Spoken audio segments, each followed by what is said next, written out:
ఓం విఘ్నేశ్వరాయ నమః. ఓం శ్రీ గురుభ్యో నమః. ఓం దుర్గాయ నమః. ప్రేక్షక మహాశీలందరికీ నమస్కారం. తులారాశికి చెందిన జాతకులకి 2024 సంవత్సరం జూలై నెలలో గోచార ఫలితాలు ఎలా ఉంటాయనే విషయాన్ని మనం తెలుసుకునే ప్రయత్నం చేద్దాం.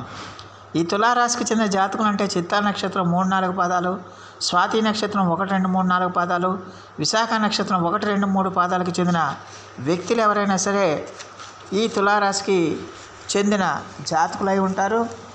మరి తులారాశికి చెందిన జాతకులకి యొక్క గోచార ఫలితాలను తెలుసుకునే ముందు జూలై నెలలో తులారాశి వారికి గోచార స్థితి ఎలాగుందనే విషయాన్ని మనం ఒకసారి చూద్దాం. ఈ తులారాశి వారికి పంచమ స్థానంలో శని యొక్క సంచారం జరుగుతుంది. షష్టమంలో రాహువు, సప్తమంలో కుజుడు, అలాగే అష్టమంలో గురుడు, భాగ్యంలో రవి శుక్రులు, దశమంలో బుధుడు, అలాగే వేయిలో కేతువు సంచారం చేస్తున్నారు. జూలై 6వ తేదీన శుక్రుడు కర్కాటక రాశి ప్రవేశం చేస్తాడు. జూలై 12వ తేదీన కుజుడు వృషభ రాశి ప్రవేశం చేస్తాడు. జూలై 16వ తేదీన రవి కర్కాటక రాశి ప్రవేశం చేస్తాడు. జూలై 19వ తేదీన బుధుడు సింహరాశి ప్రవేశం చేస్తాడు. అలాగే జూలై 31వ తేదీన శుక్రుడు సింహరాశి ప్రవేశం చేస్తాడు. ఆ యొక్క గ్రహాల యొక్క సంచారాన్ని బట్టి, వాటి యొక్క దృష్టిని బట్టి మరి తులారాశికి చెందిన జాతకులకి జూలై నెలలో గోచార ఫలితాన్ని కనుక మనం ఒకసారి చూసుకుంటే, ఈ రాశికి చెందిన జాతకులకి ఈ జూలై నెల ఖచ్చితంగా కూడా మీకు రాష్ట్రాధిపతి అయిన శుక్రుడు 6వ తేదీ వరకు కూడా వీళ్ళకి భాగ్యస్థానంలో రవితో కలిసి ఉంటాడు. లాభస్థానాధిపతి అయిన రవితో కలిసి ఉంటాడు. అందువల్ల ఈ రాశి వాళ్ళకి ఈ వార ప్రారంభంలో, అంటే ఈ నెల ప్రారంభం అంతా చాలా వరకు అనుకూలంగా ఉంటుందన్న విషయాన్ని గమనించాల్సిన అవసరం ఎంతైనా ఉంటుంది. ముఖ్యంగా వీళ్ళ ఆర్థిక పరిస్థితి అనేది బ్రహ్మాండంగా ఉంటుందన్న విషయాన్ని గమనించాల్సిన అవసరం ఎంతైనా ఉంటుంది. అలాగే వీళ్ళకి ఖచ్చితంగా కూడా ఆర్థికంగా మంచి ఎదుగుదల, మంచి అభివృద్ధి కానవస్తుందన్న విషయాన్ని గమనించాలి. యత్న కార్యసిద్ధి కలుగుతుంది. వృత్తిపరంగా వీళ్ళు మంచి ముందంచ వేయడానికి అవకాశాలు ఉంటాయి. మీ లక్ష్యాలని సకాలంలో పూర్తి చేయడానికి కూడా అవకాశం ఉంటుంది. దానివల్ల మీరు అందరి మన్ననలు పొందుతారు. గౌరవ మర్యాదలు పెరుగుతాయి, కీర్తి ప్రతిష్టలు పెరుగుతాయి. అలాగే ఈ రాశి వాళ్ళకి ఈ నెలలో కొత్త ఉద్యోగంలో చేరే అవకాశాలు కూడా ఎక్కువగా కనిపిస్తుంది. ఆర్థికంగా కూడా వీళ్ళు మంచి అభివృద్ధిని సాధించడానికి అవకాశం ఉంటుందన్న విషయాన్ని గమనించాల్సిన అవసరం ఉంటుంది. ఈ రాశికి చెందిన జాతకులకి ఖచ్చితంగా కూడా ఈ నెల అంతా కూడా చాలా వరకు కొన్ని విషయాల్లో చాలా వరకు అనుకూలమైన ఫలితాలు ఉంటాయనే విషయాన్ని గమనించాల్సిన అవసరం ఎంతైనా ఉంటుంది. అలాగే ఈ రాశికి చెందిన జాతకులకి ఖచ్చితంగా కూడా మరి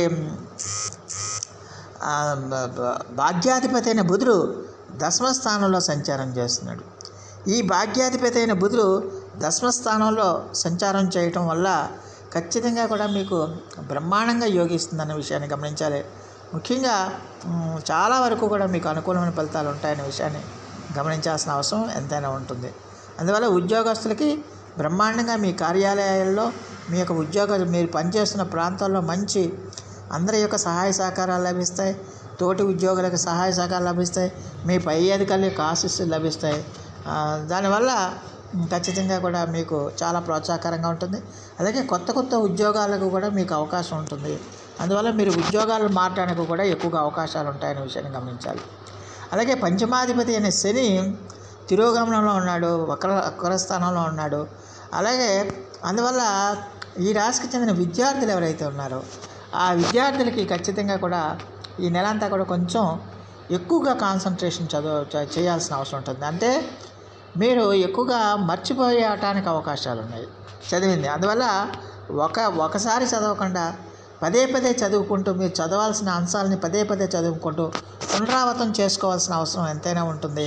అప్పుడు మాత్రమే మీకు చాలా వరకు సానుకూలమైన ఫలితాలు ఉంటాయనే విషయాన్ని గమనించాల్సిన అవసరం ఎంతైనా ఉంటుంది. అలాగే ఈ రాశికి చెందిన జాతకులకి కుటుంబాధిపతి అయిన కుజుడు సప్తమ స్థానంలో ఉన్నాడు. అలాగే కుజుడి యొక్క దృష్టి మళ్ళీ అష్టమ స్థానం మీద పడుతుంది. అందువల్ల ఖచ్చితంగా కూడా అలాంటప్పుడు ఖచ్చితంగా కూడా మీ యొక్క పార్ట్నర్స్ ఎవరైతే ఉన్నారో ఆ పార్ట్నర్స్ తో మీరు కొంచెం జాగ్రత్తగా మెలగాల్సిన అవసరం ఉంటుంది. ఎట్టి పరిస్థితిలో కూడా మీరు అసహనంగా ఉండకూడదు.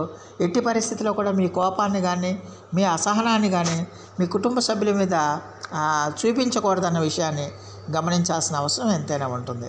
అలాగే ఖచ్చితంగా కూడా మరి ఈ రాశి వారికి ఆర్థికంగా కూడా మరి ఈ నెలంతా కూడా కొంచెం అప్ అండ్ డౌన్స్ ఉండటానికి అవకాశాలు ఉంటాయి.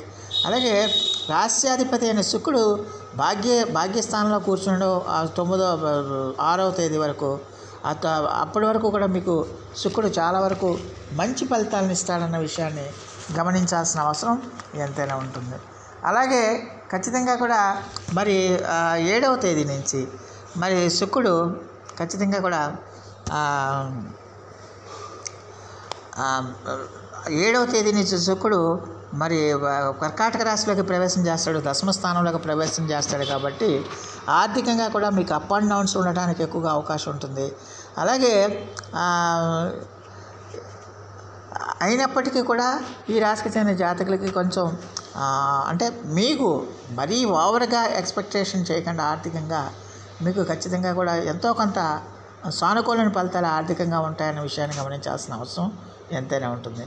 అలాగే ఖచ్చితంగా కూడా మరి ఇక్కడ 6వ తేదీ వరకు కూడా మీకు రవి శుక్రుల యొక్క స్థితి అనేది చాలా బ్రహ్మాండంగా ఉంటుంది. అద్భుతమైన ఆదాయాన్ని మీకు ఇవ్వడానికి అవకాశం ఉంటుందన్న విషయాన్ని గమనించాలి.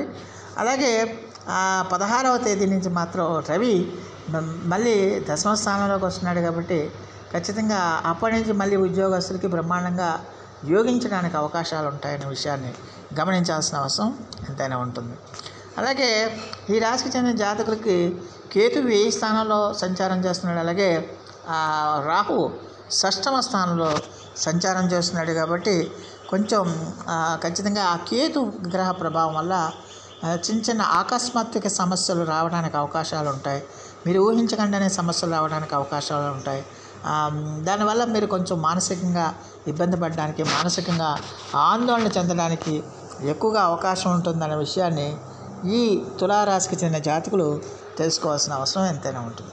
మొత్తమే చూస్తే ఈ తులారాశికి చెందిన జాతకులు ఈ నెల అంతా కూడా కొంచెం చాలా వరకు కూడా సానుకూలమైన ఫలితాలే రావడానికి అవకాశాలు ఉంటాయి. మరి రాశికి చెందిన జాతకులు మరిన్ని మంచి ఫలితాల కోసం, మరిన్ని సత్ఫలితాల కోసం ప్రతిరోజు కూడా శ్రీ మహాలక్ష్మి ఆరాధన చేయండి. కనకధారా స్తోత్రాన్ని మీరు పఠించండి. దానివల్ల చాలా వరకు కూడా మీకు అనుకూల ఫలితాలు రావడానికి అవకాశం ఉంటుంది. సో ఆ దేవదేవుడు మీ అందరికీ కూడా ఆరోగ్య ఐశ్వర్యాలు ఇవ్వాలని మనస్ఫూర్తిగా వేడుకుంటూ, ఈ నా వీడియో కనుక మీకు నచ్చితే లైక్ చేయండి, షేర్ చేయండి, కామెంట్ చేయండి, సబ్స్క్రైబ్ చేయండి. సర్వేజన సుఖినో భవంతు. నమస్కారం.